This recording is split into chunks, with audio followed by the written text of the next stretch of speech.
ವೇಮನ್ ರೆಡ್ಡಿ ಸಮಾಜದ ಅಭಿವೃದ್ಧಿಗೆ ಪ್ರಸಕ್ತ ಬಜೆಟ್ನಲ್ಲಿ ನಿಗಮ ಮಂಡಳಿ ರಚನೆಗೆ ಒತ್ತಾಯ.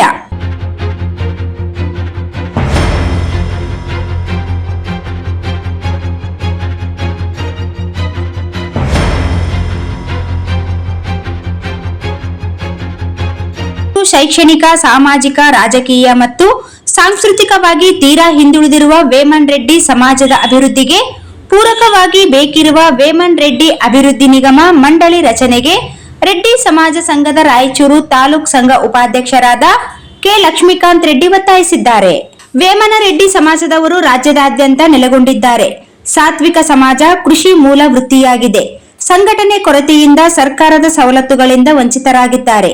ಈ ಸಮಾಜವನ್ನು ಮುಖ್ಯವಾಹಿನಿಗೆ ತರುವ ಜವಾಬ್ದಾರಿ ಸರ್ಕಾರದ ಮೇಲಿದೆ. ಸಮಾನತೆ ಸಂವಿಧಾನ ಸಾರುತ್ತದೆ. ಅದಕ್ಕೆ ಅನುಗುಣವಾಗಿ ರೆಡ್ಡಿ ಸಮಾಜದ ಶ್ರೇಯೋಭಿವೃದ್ಧಿಗೆ ನಿಗಮ ಮಂಡಳಿ ಸ್ಥಾಪನೆಯ ಅಗತ್ಯವಿದೆ. ಪ್ರಸಕ್ತ ಬಜೆಟ್ನಲ್ಲಿ ಇದರ ಘೋಷಣೆ ಮಾಡಿ 1,000 ಕೋಟಿ ರೂಪಾಯಿ ಅನುದಾನ ಕೊಡಲು ಒತ್ತಾಯಿಸಿದ್ದಾರೆ.